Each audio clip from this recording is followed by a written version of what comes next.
ओम शांति। 24 मार्च 1982 की संपूर्ण पवित्रता पर अव्यक्त वाणी है। टाइटल है ब्राह्मण जीवन की विशेषता पवित्रता। आज बाप दादा अपने पावन बच्चों को देख रहे हैं।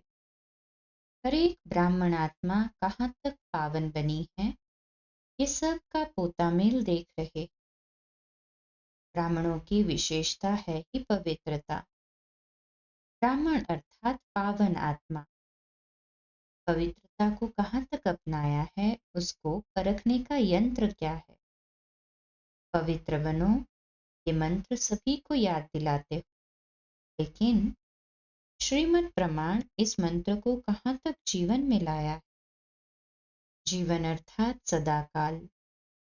जीवन में सदा रहते हो ना, तो जीवन में लाना अर्थात सदा पवित्रता को अपनाना। इसको परखने का यंत्र जानते हो, सभी जानते हो और कहते भी हो कि पवित्रता सुख शांति की जननी है। अर्थात जहाँ पवित्रता होगी वहाँ सुख शांति की अनुभूति अवश्य होगी। इसी आधार पर स्वयं को चेक करो।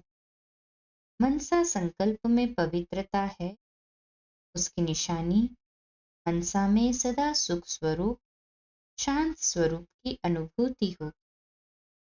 अगर कभी भी मनसा में व्यर्थ संकल्प आता है तो शांति की बजाय हलचल होती है। क्यों और क्या? इन क्वेश्चन के कारण सुख स्वरूप की स्टेज अनुभव नहीं हो और सदैव समझने की आशा बढ़ती रहेगी। ये होना चाहिए, ये नहीं होना चाहिए, ये कैसे, ये ऐसे, इन बातों को सुलझाने में ही लगे रहेंगे। इसलिए जहाँ शांति नहीं वहाँ सुख नहीं। तो हर समय ये चेक करो, किसी भी प्रकार की उलझन सुख और शांति की प्राप्ति में विघ्न रूप तो नहीं बनती है। अगर क्यों क्या का क्वेश्चन भी है तो संकल्प शक्ति में एकाग्रता नहीं।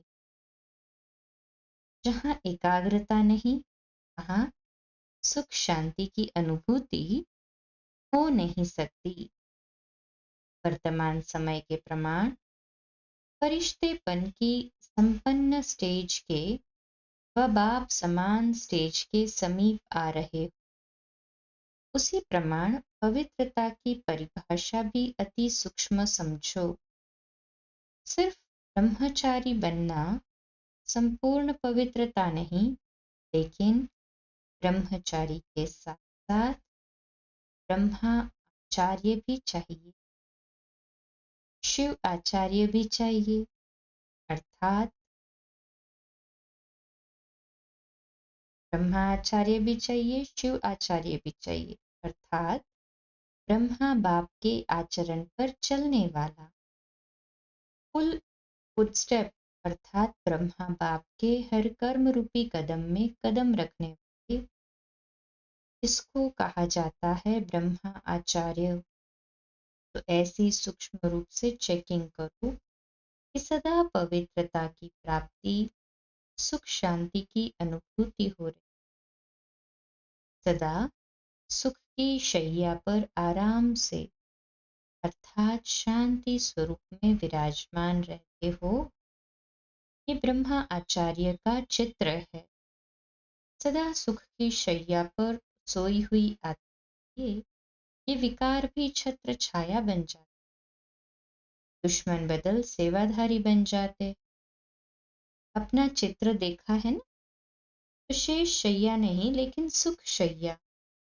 सदा सुखी और शांत की निशानी है सदा हर्षित रहना। सुलझी हुई आत्मा का स्वरूप सदा हर्षित रहेगा। उलझी हुई आत्मा कभी हर्षित नहीं देखेंगे। वह सदा खोया हुआ चेहरा दिखाई देगा और वह सब कुछ पाया हुआ चेहरा दिखाई देगा। जब कोई चीज खो जाती है तो उलझन की निशानी क्यों, क्या, कैसे ही होता है। तो रूहानी स्थिति में भी जो भी पवित्रता को पाता है उसके अंदर क्यों, क्या और कैसे की उलझन आती। तो समझा कैसे चेक करना है? सुख शांति के प्राप्ति स्वरूप के आधार पर मनसा पवित्रता को चेक करो। अच्छा, ओम शांति।